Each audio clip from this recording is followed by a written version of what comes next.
Tajiktің екінші, үшінші фурасын ода қалсап келеді.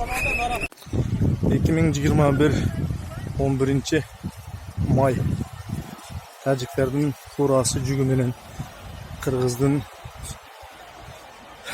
өкмөттөрү мынтип мамлекеттик адамдар сопровождение кылып алып өткөрүп бермекчи. Алып келатат ноокаттан бери кептир азыр.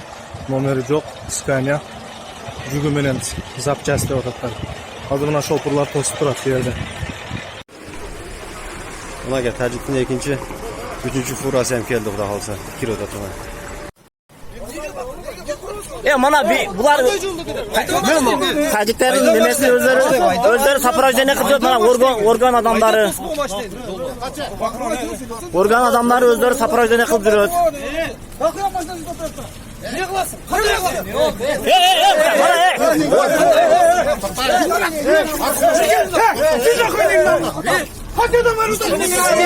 Ya bunlar Tacik yok dediler. Bunlar Tacikler mi?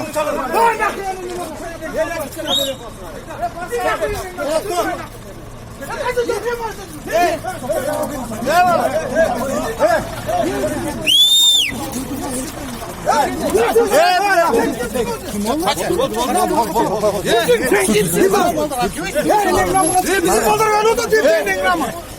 Müşekinin yapması. O nerede o kız? Bunlar da var.